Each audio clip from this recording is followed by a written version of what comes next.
ಹೆಚ್ಚು ಮಾಡಿರಿ ಅಂದಾಗ ಕೋರ್ಟ್ ಹೇಳ್ತಾರೆ ಇಲ್ಲ ನಿಮ್ಮ ಅಥೆಂಟಿಕ್ ಡಾಕ್ಯುಮೆಂಟ್ಸ್ ಎಲ್ಲಿದ್ದಾವೆ ನೀವು ಎಷ್ಟಿದ್ದೀರಿ ಅಂತ ಕೇಳ್ತಾರೆ.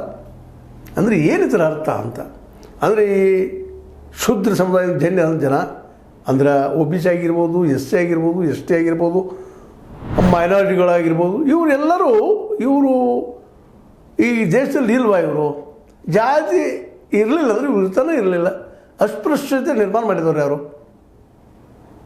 ಸ್ವತಃ ಅವರು ಅಸ್ಪೃಶ್ಯರನ್ನ ಇಲ್ಲಿ ವ್ಯವಸ್ಥೆ ಮಾಡುವವರು ಇದನ್ನ ಯಾಕೆ ಗಮನಿಸ್ತಾ ಇಲ್ಲ? ಯಾಕೆ ಜಲ್ದಿ ಇದಕ್ಕೆ ಅವಕಾಶ ಕೊಡ್ತಾ ಇಲ್ಲ ಅಂತ ಈಗೇನೋ ಸಿದ್ದರಾಮಯ್ಯ ಧೈರ್ಯ ಮಾಡಿಕೊಂಡು ಏನೋ ಮಾಡಿರೋ ಶಕ್ತಿ ನೋಡ್ರಿ ಇತಿಹಾಸದಲ್ಲಿ ಇದೇನೋ ಇಲ್ಲೇ ಆಗಿರ್ಬೋದು, ನಿತೀಶ್ ಕುಮಾರ್ ಅವ್ರ ಬಿಹಾರದಲ್ಲಿ ಆಗಿರ್ಬೋದು, ಒಂದಿಷ್ಟು ಏನೋ ತಮ್ಮ ವ್ಯಕ್ತಿತ್ವವನ್ನು ಬೆಳೆಸ್ಕೊಂಡು ಬಂದು ಇವತ್ತು ಸಮೀಕ್ಷೆ ಮಾಡೋರಪ್ಪ ನಾವು ಎಷ್ಟಿದ್ರೆ ಅವ್ರು ಅಷ್ಟು ಪಾಲ ಕೊಡೋಣ ಅಂತದ್ದು.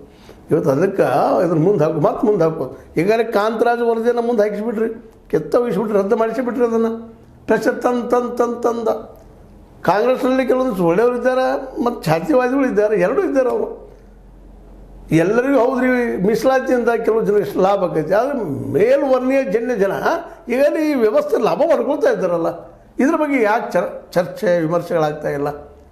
ಇಡೀ ವ್ಯವಸ್ಥೆಯಲ್ಲಿ ಅವರೇ ಇದ್ದಾರಲ್ರಿ.